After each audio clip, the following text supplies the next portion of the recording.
So when you're buying a home, you should always do home inspections. There's a variety of inspections that you should do, and believe it or not, if you're buying a brand new home, you should absolutely do inspections. And in fact, I recommend you do 3 different ones when you're buying a new home. Hi, my name's Danny Brown. I'm the CEO of Myriad Real Estate Group, and today we're going to talk about home inspections.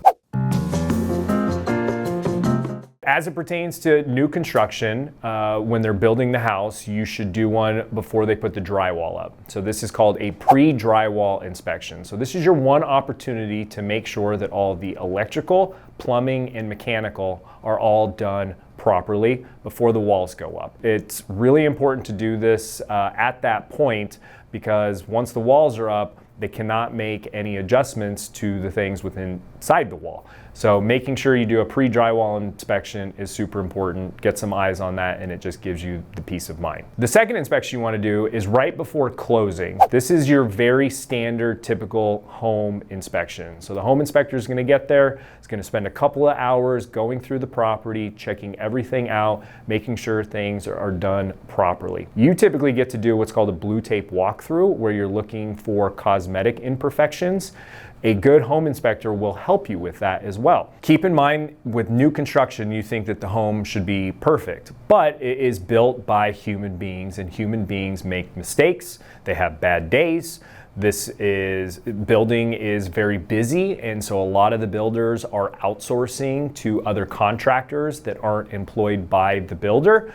So they come in, they do shortcuts, and I have seen so many weird things. I had one new construction where the drywaller went over the vent for the air conditioner, and we had no idea it was there because it was just sealing, and it was the home inspector that was in the attic that found the ductwork went into the drywall. So that room wouldn't have had air conditioning had we not had a general home inspection done.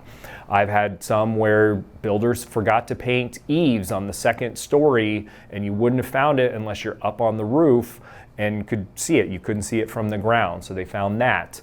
I had an instance where this one's more cosmetic, but they bought all the interior doors, and the painter painted all of them, but at some point in the supply chain, the person forgot to pull the little barcode stickers off the door, and the painter just painted right over the top of the stickers. So you could clearly see it. It was there. They just didn't take that off because they're moving so fast. They tend to miss things. And so it's really important to have another set of eyes that represents you and not the builder to walk through that property to make sure that it's done properly. And then finally, the third one when it comes to new construction is at about the 10 or 11 month mark that you've lived in the home. So the nice thing about new construction is you get a 1-year bumper to bumper warranty, and they will fix everything. You just have to tell the builder about it. So if you have that same home inspector come in, do another full inspection of the house, they will test everything. They'll give you a nice report. You hand it over to the builder. You've done it before the 1-year warranty is up. Now, you don't have to have the work done before the 1 year. You just have to have it reported to the builder. They will come through with all their trades, and they'll fix everything that the home inspector finds. So that's why I recommend 3 different inspections when it comes to new construction. So I think it's important to preface now that builders aren't out there to screw you. No one's out there to screw you. They're doing the best job that they can. But again, there's a lot of people involved. And so when you have a lot of people involved, there's not necessarily the most oversight, right? There's not a job foreman on site watching these guys like a hawk. They have tons of houses all being built at the same time. So these guys are just going. And a lot of times a mistake will be made.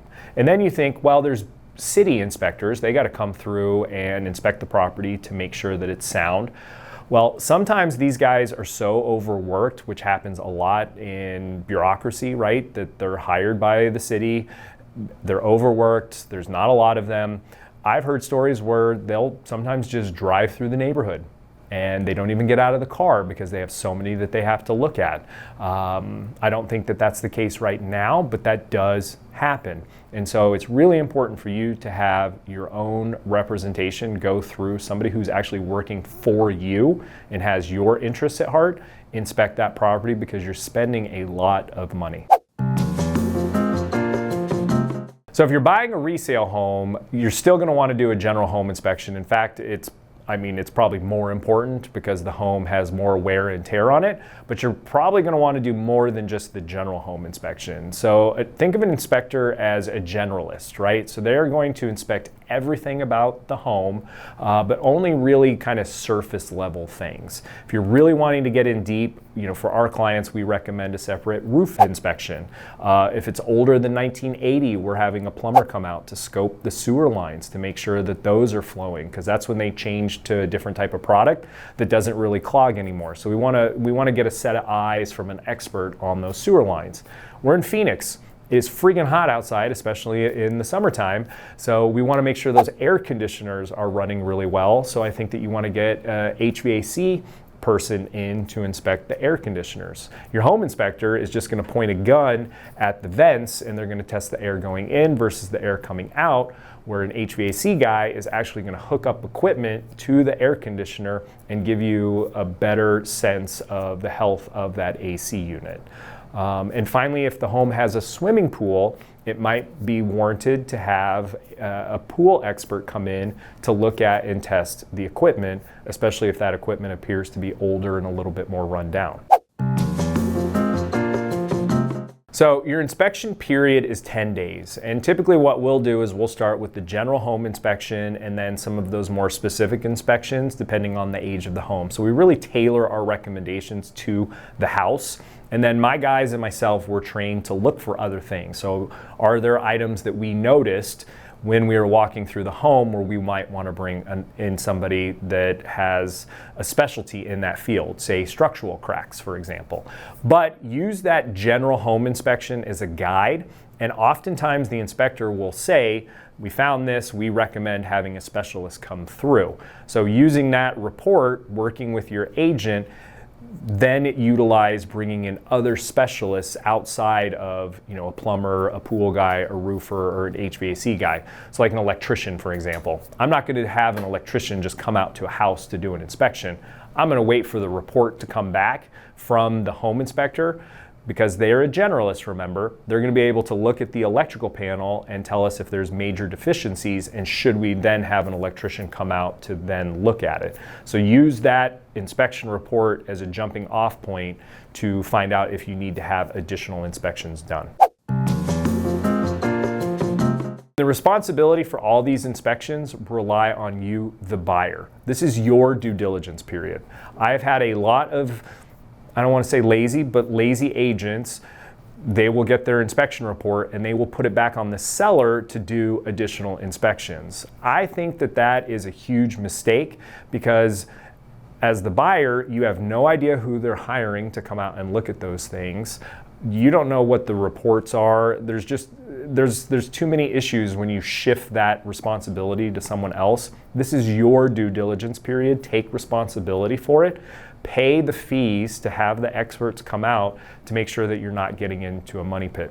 I'd much rather spend somewhere between $500 and $1,200 on inspections to find out that the house is garbage than to skimp on it and end up having to sink tens of thousands of dollars into the home. You can just avoid all of that by doing proper inspections, and then you just have the peace of mind if the house checks out good. When it comes to those inspections, keep in mind with new construction, when you get that report, you're just going to give it to the builder and expect all of it to be fixed because you're buying a brand new property. So when you're buying an older home, keep in mind that it's going to be up to you and your agent to go through that report to find out what's important to you, to ask for the seller to repair or offer you a credit in lieu of repairs. I'm a big fan of the credit option because then you get to hire your own specialists to come in to do the repairs. But the caveat to that is to make sure that you do the right inspections to get the right dollar amount to ask from the seller. You don't want to just estimate on your own, because then you could be left having much larger expenses than if you paid to have the specialists actually give you a quote. Like my roofer will tell us how much it's going to cost to do those repairs. My plumber is going to tell us how much it costs to do those repairs. So bringing in those people so that you have an actual dollar amount to go to the seller with is super important. If you have any questions on inspections, what type of inspections to order, definitely let me know. Keep in mind that this is based on Phoenix, and some inspections that they do in other states don't happen here. So this is very state specific, but if you do have specific questions on what inspections to do, who to hire, definitely feel free to reach out. Don't forget to give a like and subscribe, and I will see you next time.